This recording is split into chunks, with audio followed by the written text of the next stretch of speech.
कहानी एक ऐसे परिवार की है जहाँ रंजू अपने पति संजय और बेटे सृष्टि और बेटे आकाश के साथ रहा करती थी। रंजू बेटी को बहुत प्यार करती थी।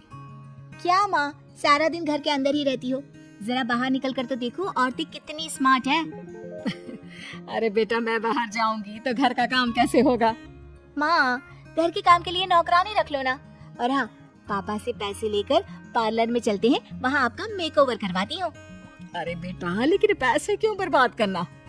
कल को आकाश को आगे की पढ़ाई के लिए और तेरी शादी के लिए भी तो पैसे लगेंगे ना। माँ, क्यों इतना सोचती हो सबके बारे में?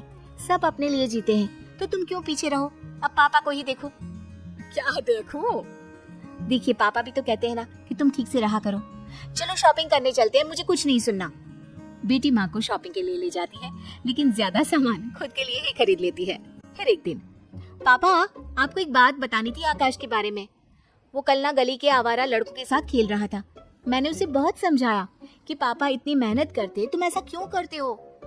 हाँ बेटा, वो कुछ बन जाए, तुम्हारी शादी हो जाए तो समझूंगा जिंदगी सफल।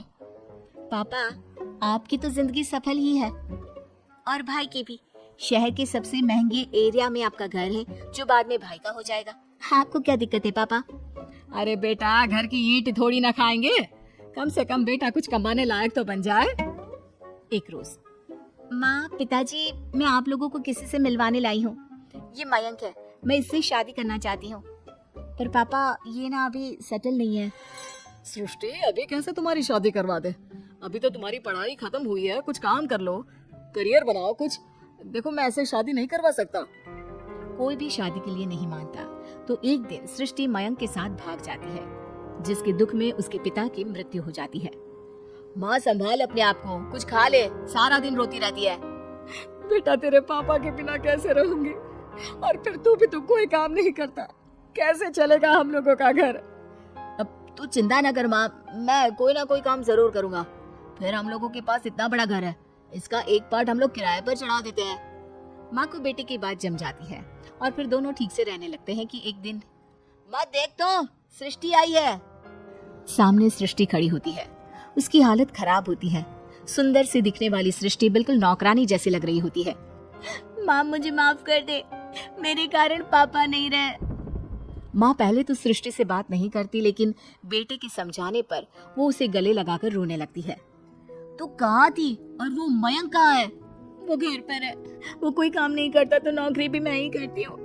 पापा के बारे में कल ही पता चला तो रहा नहीं गया। माँ, कोई बात नहीं बेटा, किस्मत का लिखा कौन बदल सकता है। सृष्टि अब आए दिन माँ के पास रहती और उसके कान भरती।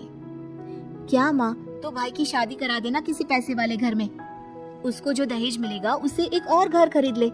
ये घर बेचकर अपने पास पैसे रख, कल को बहू आ जाएगी तो पैसे पैसे के लिए तरस ना जाए तू। अरे नहीं नहीं, आकाश मेरा ख्याल रखता है, वो ऐसा नहीं करेगा। माँ, बीवी के आने के बाद ना सब बदल जाते हैं, बाकी तेरी मर्जी। पर कहते हैं ना, रोज रोज एक ही बात को कान में डाला जाए तो वो एक दिन सच हो ही जाती है। देख आकाश, तेरी शादी हो चुकी है, तू ना अब अपनी बीवी को लेकर अलग हो जा। माँ, कैसी बात कर रही हो?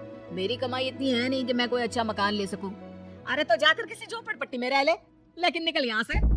माँ के कहने पर आकाश अपनी बीवी के साथ अलग चला जाता है। उसके जाने के बाद सृष्टि माँ के पास आती है। माँ, ये है ठाकुर जी, वो इस घर की अच्छी कीमत देने को तैयार हो गए हैं, ये ले पैसे। बेटी घर बिकवा देती है। घर बिक जाने के बाद, कल इस घर को खाली करना है, लेकिन सोच रही हूँ कि जाऊंगी कहाँ। कहाँ का क्या मतलब होता है माँ? मेरे साथ मेरे घर, वो घर भी तो तेरा ही है ना। और फिर सृष्टि माँ को लेकर अपने घर आ जाती है। रात को, मयंक, अब तो हम लोगों के अच्छे दिन शुरू हो रहे हैं। माँ के पास बहुत सारा पैसा है, हम रोज अपने सारे शौक पूरे करेंगे। अगले रोज, माँ, वो किराए के मकान का किराया देना बड़ा मुश्किल हो रहा है, सोच रही हूँ अपना एक मकान ले लूँ। डाउन पेमेंट दे देती तो ईएमआई तो मैं देती रहूंगी जैसे किराया दे रही हूँ। हाँ हाँ, ले ले बेटा, अब जो है तुम लोगों का ही तो है। वैसे मैं कुछ दिनों के लिए ना आकाश के पास जाने का सोच रही थी, बहुत याद आती है उसकी। क्या माँ, पागल हो गई हो? लाचार बना देंगे वो लोग तुमको, भिखारी की तरह रास्ते में छोड़ देंगे। नहीं माँ, तू नहीं जाएगी। सृष्टि माँ को भाई के पास जाने ही नहीं देती और किसी न किसी बहाने से उससे पैसे लेती रहती है। माँ, वो कार खरीदनी है, जरा पैसे मिल जाते तो। अरे बेटा अब तो सारे पैसे खत्म हो गए हैं, थोड़े पैसे हैं वो तो मेरे पास रहने चाहिए ना। अरे तो मैं हूं ना माँ, तेरे रहने खाने पीने सबका जिम्मा तो मैंने ले रखा है, अब उसी का बिल समझ कर ही दे दे पैसे माँ। माँ क्या करती, सारे पैसे बेटी को देकर खाली हो जाती है। फिर एक रोज, अरे माँ क्या हो गया, आज सोकर नहीं उठी, नाश्ता भी नहीं बनाया, और ये इतनी खांसी क्यों आ रही है तुझे? पता नहीं बेटा, कल तो खांसी से खून भी आया था, डॉक्टर को दिखा देना जरा। खून? माँ मुंह से खून आना सही नहीं है, मैं एक काम करती हूँ, मयंक से बात करती हूँ। शाम को सृष्टि पति से बात करती है। अरे ये तो खतरनाक बीमारी के लक्षण है सृष्टि, माँ के इलाज में तो बहुत सारे पैसे लग जाएंगे। अब अरे लगने दो ना पैसे, वो पैसे लगाएगा इनका बेटा, मैं कल ही माँ को भाई के पास छोड़ाऊंगी। अगले दिन, माँ तुझे आकाश की याद आ रही थी ना, चल मैं तुझे ले चलती हूँ। हाँ बेटा, पता नहीं जिंदगी कितनी है, कुछ दिन उसके साथ भी रह लूं। बेटी माँ को लेकर भाई के घर जाती है, लेकिन वहाँ पर भाभी कहती है, वाह दीदी, जब तक माँ के पास पैसे थे अपने पास रखा, घर बिकवा दिया, सारा पैसा ले लिया। पता है मुझे कैसी हालत थी आपकी जब भागकर शादी की थी, अब माँ को हम लोगों के दरवाजे छोड़ रही है। अरे जाइए यहाँ से और इन्हें भी ले जाइए। तभी वहाँ आकाश आ जाता है। अरे माँ कैसी हो माँ, सुगंधा की तरफ से मैं माफी मांगता हूँ, आओ ना अंदर, आओ सृष्टि। देख भाई, माँ की तबीयत ना ठीक नहीं है, इनको अच्छे से डॉक्टर के पास ले जाना, और हाँ माँ को कुछ होना नहीं चाहिए, मेरी नजर रहेगी तुझ पर। वाह जी वाह, अब नजर रखोगी, अरे इतनी चिंता है तो साथ ले जाओ ना। तभी आकाश बीबी को जोर से डांटता है, ये माँ है मेरी, तुम्हारी हिम्मत कैसे हुई माँ और बहन से ऐसे बात करने की। माँ की आंखों से पानी आ जाता है।